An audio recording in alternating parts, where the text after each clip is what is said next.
Hey, hey, hey, come on! May ipapakilala ko sa inyong foundation. So, ito yung Kaimay Aqua Sea Mineral. So, whitening and moistening foundation cream. Ito siya. So, ito yung packaging niya. So, ito siya sa loob. Ayan. So, dahil may mga products dito. So, ito lang yung ilalagay ko. Ito lang yung gagamitin ko. Tingnan mabuti.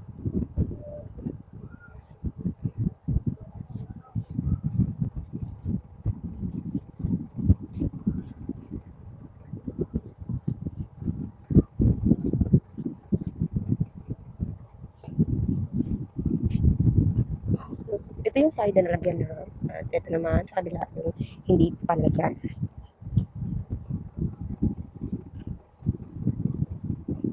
Meron? Wala. So, ngayon ay lalagyan na natin both sides.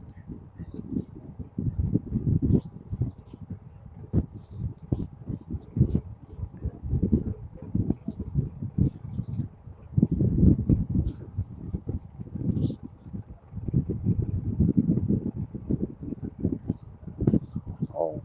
See, kita niyo na. So, ganun siya. So, itinatago niya yung kung ano mang meron sa mukha natin na mga impurities, mga blemishes, mga ano. Basta, yung mga hindi natin gustong makita, siya yung nagtatago. So, yan. Kita nyo kung anong difference ng nalagyan ko. Wala. So, ngayon ay nalagyan na lahat. See? So, eto yun.